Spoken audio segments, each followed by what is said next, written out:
The wedding of Charles and Camilla finally took place on April the 9th, 2005.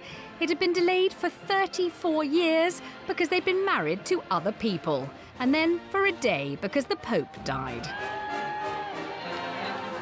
The wedding was meant to boost Charles's image, and the royals hoped it would bring an end to the negative publicity he's been getting. Over the last 30 years, Prince Charles has been attacked and mocked, sometimes because of his behaviour and sometimes because of his often odd ideas. To some, Charles is ahead of his time, even a genius. To others, he's, if not mad, maddening, brilliant, or bonkers, or both. Tonight, we probe the mind of the man who has waited longer to be king than any other heir to the throne.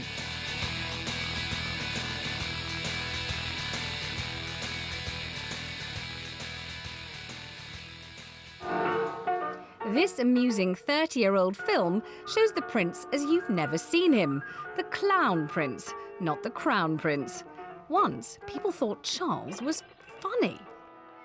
And they thought he was a bit of a hero. You used to be king, you should be king. He even had the press eating out of his hand. And I rather feel that being here today is rather like asking a pheasant to award the prizes to the best shot, because I've only got a few pellets in my backside, and you haven't yet brought me down. But then the public mood changed, and people started to laugh with him less and at him more. Yes, what is it, Muriel? You're nuts, sir. That's putting it mildly. Last year, for the first time, a poll found more people wanted William rather than Charles to step up to the top job when the Queen dies. So, after over 1,000 years of monarchy, people are asking what once it would have been treason to ask. Should Charles become king at all? Why did Charles become a figure of fun? Partly because he's given us his opinions on pretty much everything. 3 subjects in particular make Charles mad and maddening: religion, medicine, and architecture.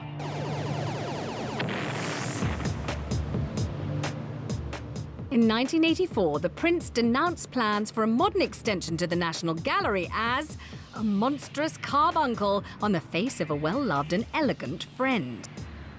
I think when he talks about monstrous carbuncles and puts architectural practices out of business, which has happened, and that is questionable. It becomes dodgy when he starts, when people's livelihoods when he starts interfering.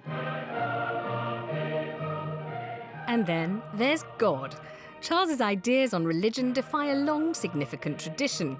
For the last 500 years, the British monarch has been supreme head of the Church of England and defender of the faith, the Christian faith. But Charles has said he wants to be defender of all faiths. He's praised Islam, Sikhism, Buddhism, Judaism, the Greek Orthodox Church, and many far more unorthodox beliefs.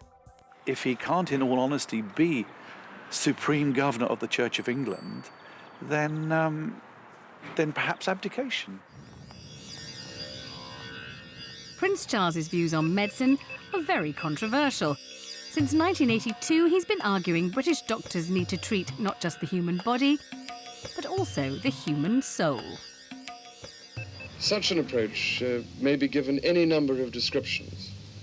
It may be described as psychotherapy or religion, or the power of prayer, or whatever. I just think he is so wrong about medicine, but he is surrounded by people who just reinforce his prejudice. In 2004, the prince even suggested coffee enemas can prevent and cure cancer as part of the controversial Gershon diet. How will Your Highness take your coffee today, sir? Down the hatch or up? The blue enema bag has been specially designed to take not instant coffee, but a special organic brand. There's not a shred of evidence that it does any good, that it is ineffective and toxic. Where do these bizarre therapies come from? The answers turn out to be quite surprising. I felt I just had to go. Laurens van der Post was famous for his mystical beliefs and his influence over the rich and powerful. Some people would say he's responsible for the wackier side of the prince. I mean, if I ever hear a speech in which Prince Charles says that he believes in flying saucers, I'll know where it comes from. Van der Post's influence was probably less on the medical side. I think it was much more, what's it all about, Alfie? It was philosophical and spiritual. The prince's daily life is bizarre too. Charles, for all his attempts to find out how the other half lives, to show an interest in the less fortunate in society, for all that, he has two men paid by the state to help him get dressed in the morning. In his youth, he even needed help with girls. I fixed him up with so many girls. He used to come to my attic and bring all these girls there. And we used to play jokes, practical jokes on him and lock the door up.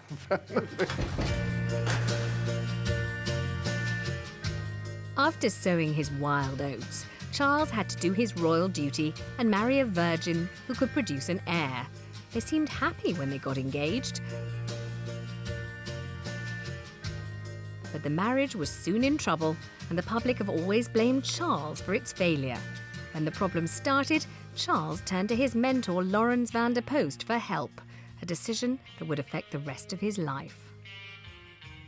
Sir Laurens called in one of his closest friends, who was a psychotherapist called Dr. McGlashan, and referred Charles to McGlashan, and in turn Princess Diana was referred to McGlashan, and indeed Charles continued to see McGlashan for many years as an analytic experience. Do we know who the prince's analyst now is? Yes, but I'm not going to tell you. Oh, that's mean of you. How did the most famous baby in the world end up on an analyst's couch?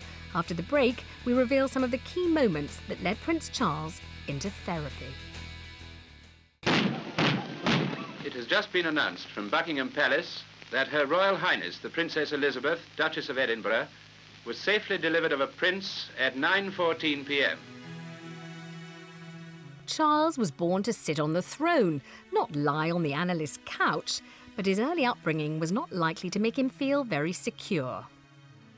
The best parents praise and love and acknowledge and support and care for their child, which gives the child the ability to reach their potential. A heavy program of official engagements prevents the Princess and the Duke from seeing their son as often as they wish.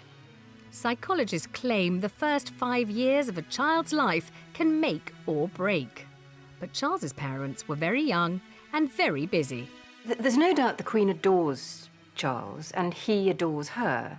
But the Queen is a strange woman. She is not enormously tactile. When he was a baby, she would bath him and she would sit him on her knee and she'd read him stories. But I think there's very little sort of evidence that as he grew older, she kept up the holding and the touching. She's really a woman who I think is much more comfortable with animals. Here's wishing a very important young gentleman many happy returns of the day on his 3rd birthday. On Prince Charles's 2nd birthday and his 3rd birthday, neither mum nor dad were there. Children understand love by the amount of time that you spend with them.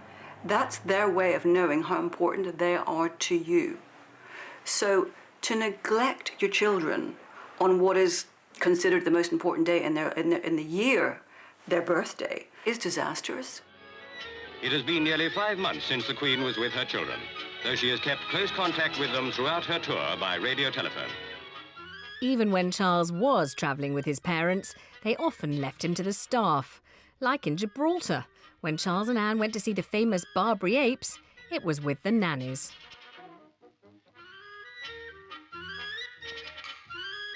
But there were perks. When he was 4, Charles was voted one of the 10 best-dressed men in the world. Charles was always a very sensitive child. What Philip wanted was a man's man. He wanted a tough little boy. He wanted Princess Anne. At the age of 13, Prince Charles was sent off to his father's old school, Gordonston, where the education stressed physical activities. At school, Charles discovered he liked acting. When he played in Macbeth, it made headlines all over the world. He was miserable for about 3 years there. Nobody would make friends with him because they didn't want to suck up. So he was very lonely. He just managed to sort of come to terms with and settle in when they sent him off to Australia. And so he spent another year sort of trying to make friends and settle in. And then he was shipped back to Gordonston to take his A-levels. And it's a miracle that he got as many as he did. And then, of course, people said, oh, well, you know, he didn't get into Cambridge on merit. It was only because he was Prince of Wales. Look at those miserable results. Most students with a B and a D at A-level would never have got to Cambridge in the first place. The occasion was both informal and formal, with Lord Butler introducing Prince Charles to Mr. Dennis Marion, the senior tutor. Initially, he was, I think, quite nervous. The first suggestion coming from probably government circles was that he should come up for 2 years and we would set up special courses for him and so on and so forth, to give him a general education. Well, as soon as I interviewed him, I could see that quite obviously if he wanted to do an honours degree, he could. And obviously that there would be more pressure on him than an ordinary undergraduate. And so a new boy joined the ranks of the freshmen at Cambridge. I have a mind. I'm letting out a... Here he let his hair down a bit. He discovered that he liked playing the fool and had a talent for it. Ladies and gentlemen, I never seen anything quite like it before. I think I got quite a large one here. It's very, very large indeed. Yes, he was hilarious. Of course, one of the things he's always been incredibly good at doing is imitating. You've probably noticed this. And he can not only imitate people, but he can imitate noises terribly well. I love imitating and mimicking, and I enjoyed it enormously at school and university, the actual business of acting. In a strange way, so much of what one does requires, I find, acting ability in one way or another.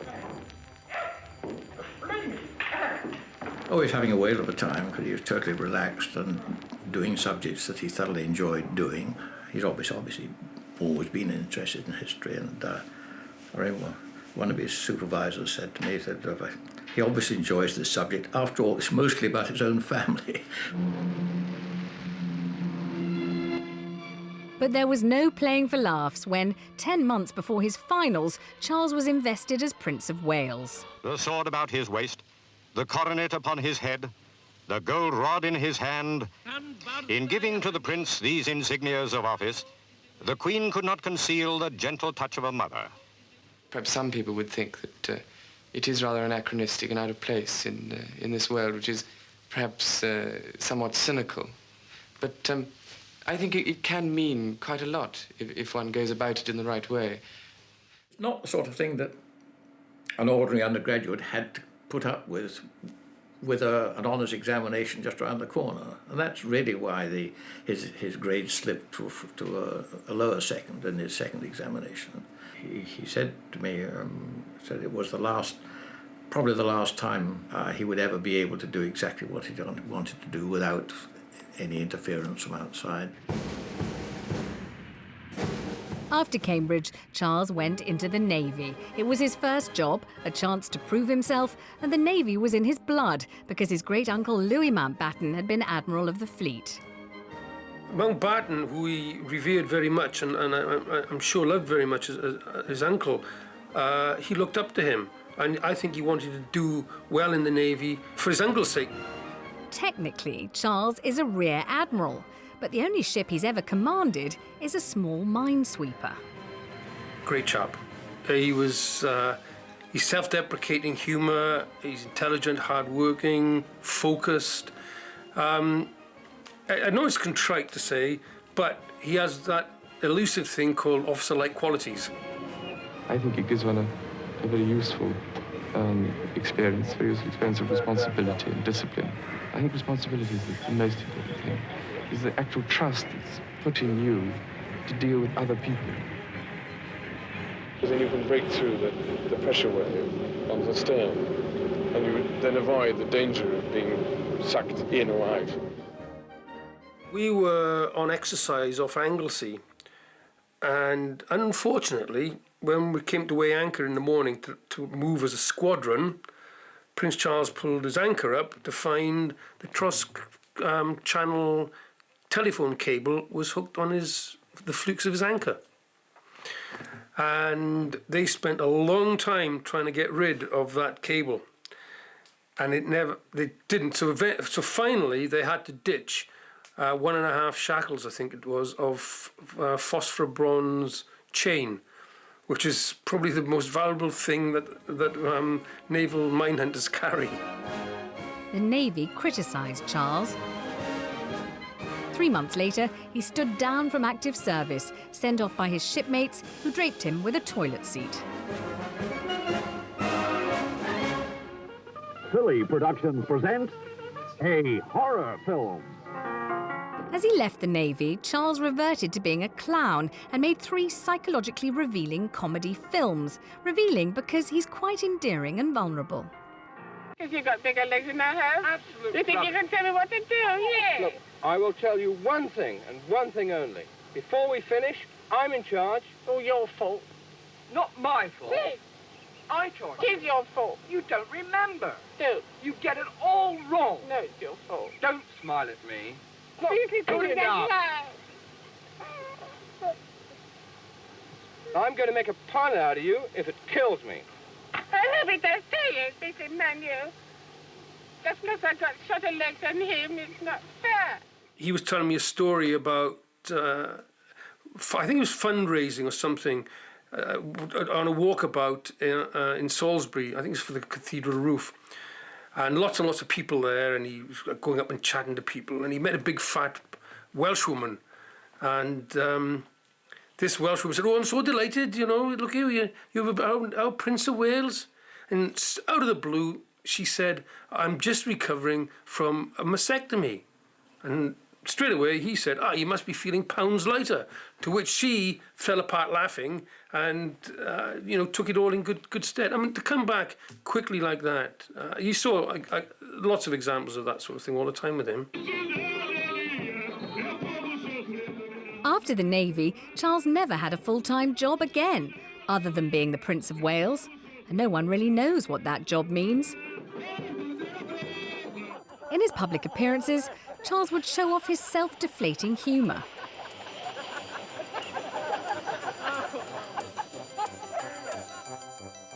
But often the clown is only a mask. Behind the mask, there's a hunger to be serious. In 1973, Charles met the man who'd influenced that side of his personality. There are things in one's life that one doesn't talk about. There's no harm in that. There are certain relationships which is wrong to let the world in on it because it doesn't belong to the world. It's not part of the world, and the world spoils it. When Lawrence first met the prince expressed an interest in Jung, and Lawrence sent him to his wife, which is itself slightly dubious. As a patient? Yes. Van der Post's hero, Carl Jung, was one of the most famous psychoanalysts ever. Jung believed we're driven by spiritual needs as much as by sex. Images of gods, demons, and devils fill our dreams. Prince Charles became a believer. Now, Lawrence, who had known Jung fairly well and was obsessed with Jung, in fact, volunteered, of course, that he would be happy to explain Jung and introduce the prince to Jung's work. And that led to a relationship of more than 20 years, during which I have no doubt whatsoever that Lawrence was the single most important influence on Charles's personal development. So much so that in 1977, he and Van der Post went to Kenya. They were repeating a trip Jung made 52 years earlier, which became an important voyage of self-discovery. Lawrence was an immense flatterer. He deluged him with letters and memoranda which were constantly praising this young man. He compared him with the finest thinkers of our time. He assured him that what he had said was full of great wisdom, and how he, to an impressionable youngish man, it would, I think, have been very impressive. Van der Post and Jung would have an enormous influence on Charles's ideas about medicine, architecture, and religion. Charles seems to have needed the wisdom of the elders. One other older man who influenced him was his great-uncle Lord Louis Mountbatten. He was much tougher on the young prince than Vanderpost. Once, when Charles changed his holiday plans and made much more work for others, Mountbatten went ballistic. Mountbatten wrote a very stern letter to him saying that your behaviour is totally indefensible. You're becoming just like your great-uncle David. I see all the same sort of frivolity and irresponsibility coming out. You must take a pull. You must not become like your great-uncle David. Think what happened to him. Prince Charles's uncle David, known as King Edward VIII, had to abdicate because he wanted to marry a divorcee. It was traumatic for the royal family.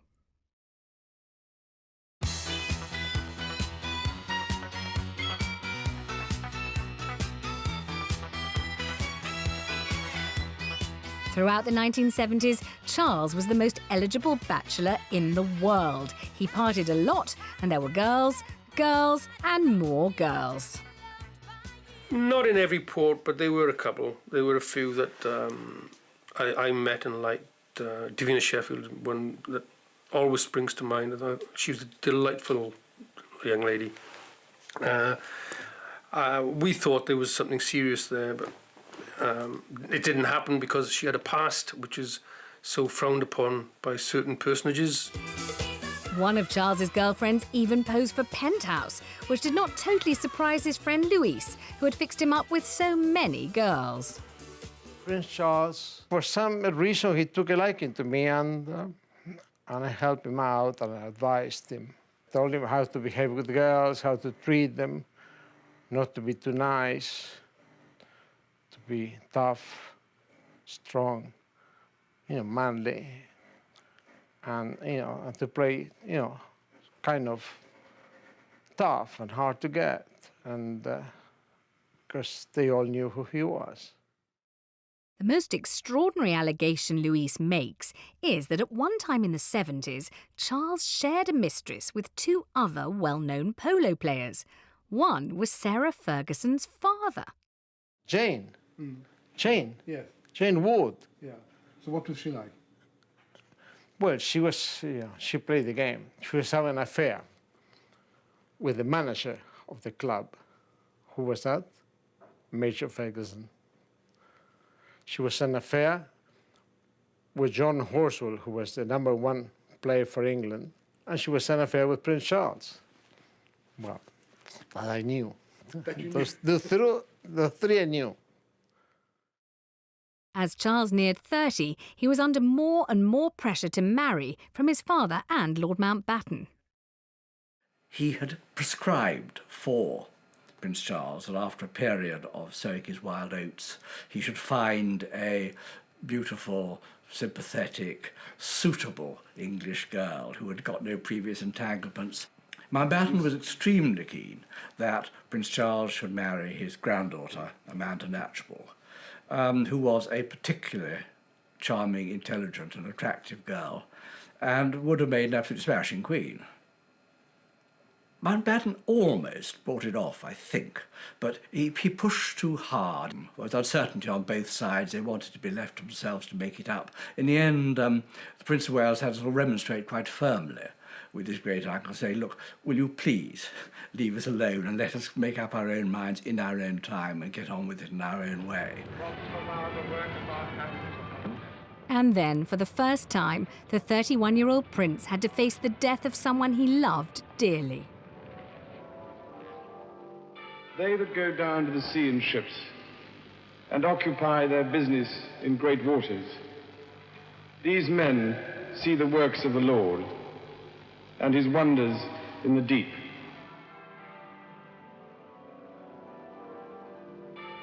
The murder of his great-uncle came as an appalling shock and blow to the Prince of Wales, almost as if an arm had been cut off. He was in some way at sea and rather lost, and had missed the enormously important and valuable sort of sheet anchor in his life. In 1981, Prince Charles did what Mountbatten had recommended and got engaged to the perfect English rose, Lady Diana Spencer. The engaged couple faced the press. And I suppose in love. course. Whatever in love means. Well, it you can put your own interpretation. Obviously means two very happy people. Yes. Once again, congratulations. Well, from us, congratulations.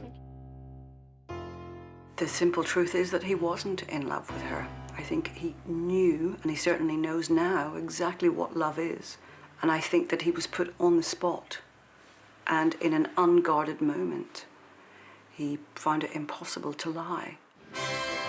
And the prince's guru, Lawrence van der Post, was with him in spirit on the honeymoon. Charles wrote, Diana dashes about chatting up the sailors and cooks, while I remain hermit-like on the veranda deck, sunk with pure joy in one of Lawrence van der Post's books. May we see your son, Your Royal Highness? Then Charles made a very personal choice. He made van der Post his son's godfather. It is obviously absurd to appoint a man of 75 to be the godfather to your baby. I am convinced Charles was saying, whether he rationalized it or not, is that this man is my godfather. I put in his hands my own spiritual and moral life. Van der Post and Jung would influence Charles's ideas on medicine, religion, and even architecture. Just as unorthodox were van der Post's ideas on being faithful to one's wife. The prince must have picked up another aspect of Lawrence's life, which was that he was, to use the simple word, a womanizer. Van der Post had a wife and a long-term mistress. His and Charles's intellectual hero, Carl Jung, also had 2 women in his life. Van der Post saw nothing wrong in the prince having a wife and a mistress. It would all lead to trouble.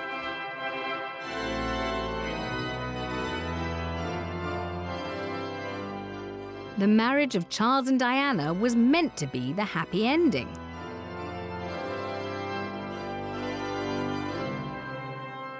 But it was soon clear the couple were not happy at all. She loved him very much. She told me she loved him.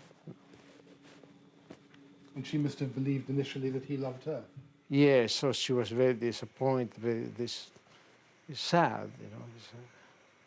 If you're an above-averagely bright graduate and you marry somebody with 1 O level, really, there comes a time very shortly when there's not a lot to talk about over the breakfast table. I think the one thing that really destroyed his confidence was his disastrous marriage to Diana. He just didn't understand what it was that was making Diana so unhappy. He couldn't cope. He's a very, very needy man.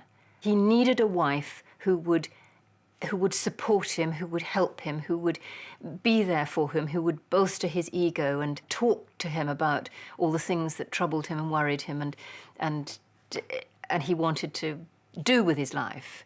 Because she was so wrapped up in herself, she couldn't give him anything. So the 2 of them were just poles and poles apart. Charles was also beginning to have problems with his public life. The press started to mock his passions for oldie-style architecture, eccentric spiritual ideas, and alternative medicine.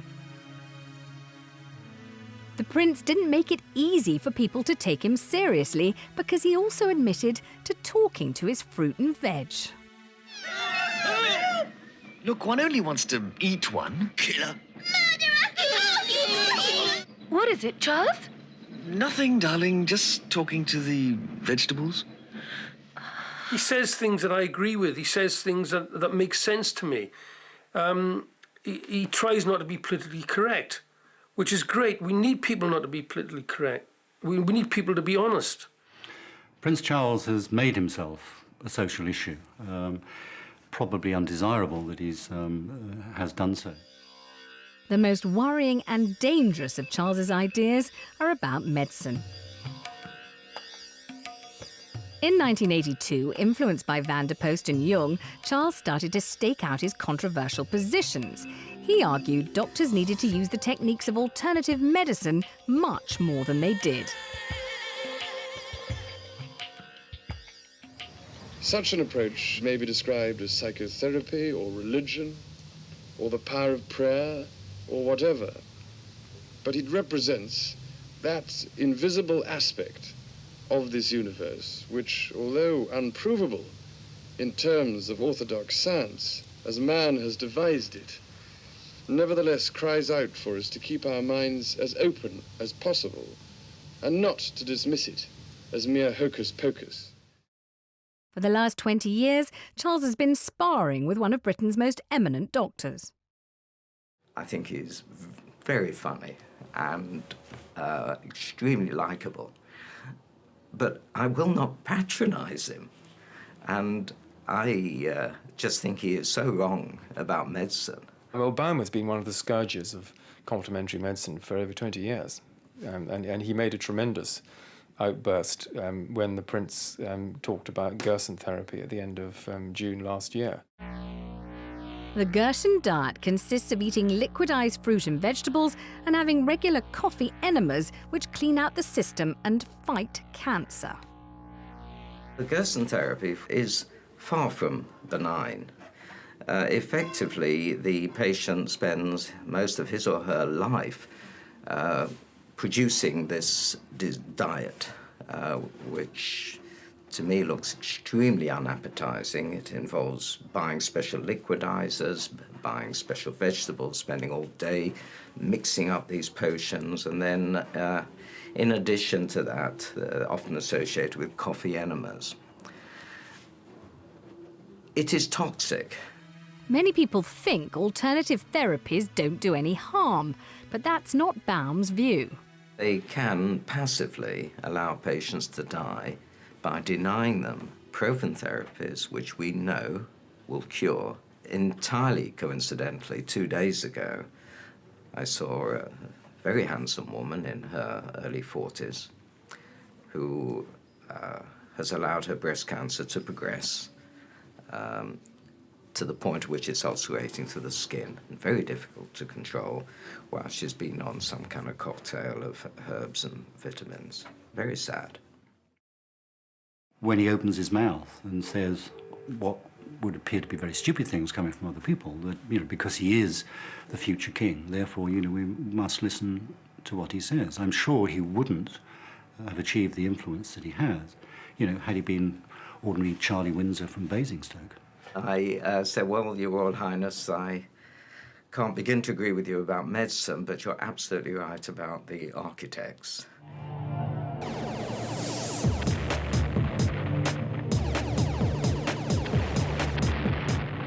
Throughout the 1980s, Charles attacked modern architecture, but then he wanted to do something positive, and in 1989 he announced he had a dream.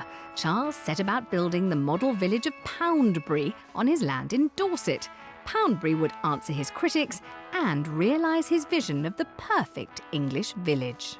As a piece of architecture, contemporary architecture, of course, it's rather poor or rather embarrassing. As a piece of charming Toy Town chocolate box architecture, it's actually rather good.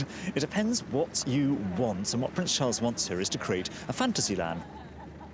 This is a temple of power, it really is. In fact, it's an electricity substation dressed up as a little Roman temple. I think that's rather comic, rather grandiose, and just a little bit pretentious. You can see here danger of death in this big yellow sign here, and the doors, not really sort of Roman quality. This is the stuff you'd find in a DIY warehouse, really, very cheap stuff. And if you look round the corner, well, you see again, it's part of a car park again. Poundbury is a car park. When he founded Poundbury, Charles promised ordinary people could afford to live there. It seems to me the important thing is to be able to have houses that are at affordable rents. Yeah. Whether they're called council houses or they're available from housing associations or whatever. I mean, that seems to me is how to ensure that those houses go on being available. But house prices in Poundbury now start at £300,000. You imagine that in Prince Charles's dreams, the people that live here would be perfect model citizens who'd touch the forelock and would never do a thing wrong. Oh, I think it's very nice, yes. I think it's very well built. Yes, I like it very much. Nice shop to go to, very near. Nice walks, very quickly available to us. I can't think of a nicer place, actually. He's here today, but he just doesn't come to Fleur-de-Lis. He doesn't visit this part. Charles's big idea is in danger of turning sour. More big business and more big developments are coming to Poundbury as the Prince has backed plans for 31 flats, some as high as 5 floors. If you're a developer, you've bought up a piece of land, particularly quite a small piece of land, and you can build on it very densely, lots of flats, lots of shops squeezed up. Of course, you make a huge profit if you manage to sell them. Well, we're upset about that, and we're very upset about that. Everyone one talks to, once you show them the plans, they seem amazed and disappointed, like I am. I think it's quite sad to see local residents worried about Poundbury in terms of it being a big business corporation, as it were, in action, and people feeling a little bit bullied and harassed by the duchy and by their developers.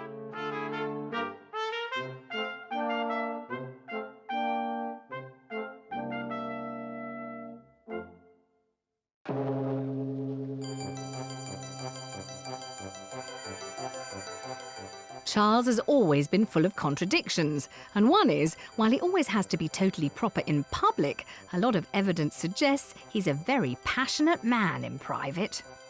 Look at the Camilla Gate tape, for instance.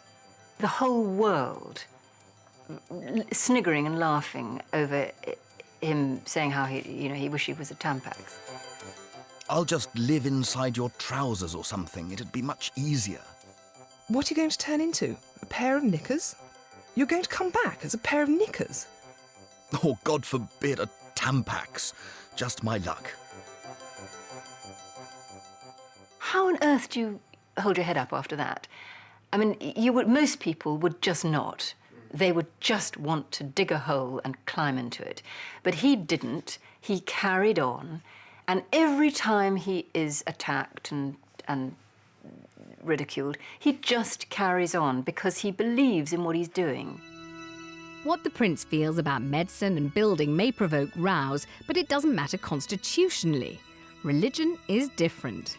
Since 1534, there's never been a king or queen who did not swear to be a defender of the faith, and that faith is the Church of England.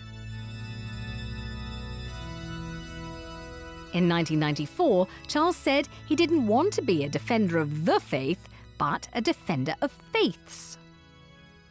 Whether he would like to be, in some way, a person that feels that all faiths lead to the same God. It's unsustainable from the Christian perspective. I wish it wasn't, but that's not what Christianity teaches. But Charles has become interested in many other religions apart from the Church of England. Perhaps most controversial is the Prince's attitude to Islam. He's often praised it because it's not spiritually empty like the West. It is part of our inheritance, not a thing apart.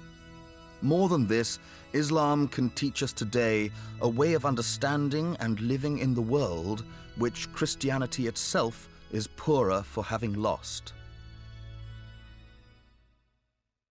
I think what he admires about Islam is its mystical core, its architecture, and the way in which it has maintained an integrity about it. And he's always talking about the more moderate elements of Islam, many of whom have been drowned out by the noise of fundamentalism. Charles's opinions and attitudes may be progressive, but if he can't take the oath to be the defender of the Church of England against other faiths, the constitutional consequences are huge. The Church would no longer be linked to the state. Its 26 bishops who sit in the House of Lords would have to leave. The Pope could even reimpose his authority over Anglicans. If he can't, in all honesty, be supreme governor of the Church of England, then perhaps abdication. The most peculiar aspect of Charles's spirituality is his interest in the occult and in esoteric Christianity. Both Charles's gurus, Van der Post and Jung, were fascinated by such strange and disturbing ideas. Van der Post even believed he was a Knight of the Round Table and a reincarnation of the Templars who guard the Holy Grail. He also, in some of his dafter letters, actually claimed that he had met people on his travels who were reincarnations of various medieval figures. This was one of the ploys he used to use with millionaires who were potential suppliers of cash. He would assure them that they, like him, were in the tradition of even reincarnation of the Knights of the Round Table, and they could join his glorious crusade to save the same modern society. Such beliefs are part of an obscure Christian tradition. And Charles also backs the Enemas Academy, a small organisation which studies everything from ghosts to where the Holy Grail really is. In Greek, Enemas means the sacred grove in front of the temple. 10 basic principles that inspire the work of Enemas: acknowledgement of divinity, love of wisdom as the essential basis of civilization, spiritual vision as the life breath of civilization, maintenance of the revered traditions of mankind, reminding ourselves and those we teach to look up and not down. In his garden at his home in Highgrove, Charles has built a temple to his ideas about architecture and spirituality. He's built a sanctuary. This is somewhere where he goes on a regular basis. It's a small building in a wood. It's very simple inside, and it's got some lovely stained glass and one or two small ornaments. And I think it's a place where you could find some peace. But any chance of peace for Charles was to be shattered. In 1996, Charles and Diana finally divorced. And then came the crash in Paris, which killed her.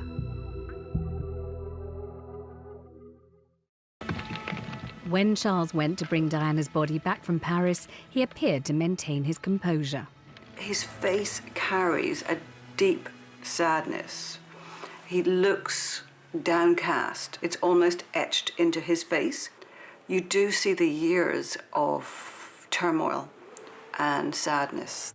The only thing you could say at that stage that was tasteful was a huge weight had been lifted from his shoulders, in the sense that she was not around anymore to snipe from the wings, to wipe him off the front pages by changing her hairstyle or wearing a new hat, and to generally discombobulate his life, which she would certainly have continued to do with some relish, I think. Oh, yes, how nice. How nice. Now it was up to him to cope with the problems of bringing up teenage sons. But Charles is much more relaxed, even in public, than his parents were with him. After all, this was where he came from. I suppose one should have sympathy for somebody who's grown up in what appears to be a deeply dysfunctional family. And I think his upbringing and the remoteness of his parents for most of his life, and the kind of life that goes on behind the walls of Buckingham Palace and elsewhere. Yes, I suppose I ought to feel some sorry for him as growing up as a child. I just can't bring myself to do that. Despite all his troubles, Charles still sometimes makes fun of himself, like when he asked Fiona Harrold just what her job as a life coach entails. He was curious about what life coaching was, and he joked when I explained what it was. It's for people who wanted to get clear what they wanted out of life and to forge ahead and make that happen. And he joked and said, my goodness me, I could do with that. So actually he's got a tremendous sense of humour. You know, he was poking fun at himself. The palace hopes that Charles's second marriage will be happy and help restore his reputation and his popularity. I could see why he has always said that his relationship with her is non-negotiable. I could absolutely see the tower of strength that she is to him. Yeah, because she's like a mother. I imagine. I can't explain anything else. And Charles hopes he'll get a more sympathetic hearing for his deeply held, but sometimes rather hard to understand, beliefs about the universe. Perhaps we just have to accept that it is God's will that the unorthodox individual is doomed to years of frustration, ridicule, and failure in order to act out his role in the scheme of things, until his day arrives and mankind is ready to receive his message. We do not use the word lunatic, sir, in relation to His Majesty. Charles can even take comfort from the past and has frequently defended George III, the Mad King. When felons were induced to talk, they were shown first the instruments of their torture. The king is shown the instrument of his. Meaningless discourse! This brilliant film vividly showed how George III was treated. It was so unfair, Charles argues, perhaps because he can identify very easily with the sufferings of George. I am the King of England, no sir! You are the patient!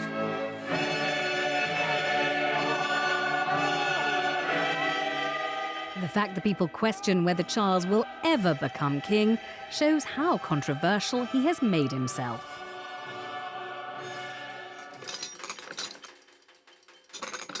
So now many people are asking, should Charles get the top job? When the Queen dies, I think that will be the point when there will be an increased consensus that the monarchy in this country has outlived any positive function that it might once have been perceived as having. And I think at that stage, the sort of republicans within us will start to think, well, the Queen's okay, but we're not having Charlie. I, Charles, Prince of Wales, do become your liege man of life and limb, and of earthly worship. So is this the only crown Charles will ever wear? I think it's very, very, very difficult that he has to be the king in waiting for such a long time. But on the other hand, we're all living longer. The Queen's going to live a lot longer. Hopefully Prince Charles comes to the throne, and he's going to live a long time. The worst thing that could happen is for his son to come to the throne too young.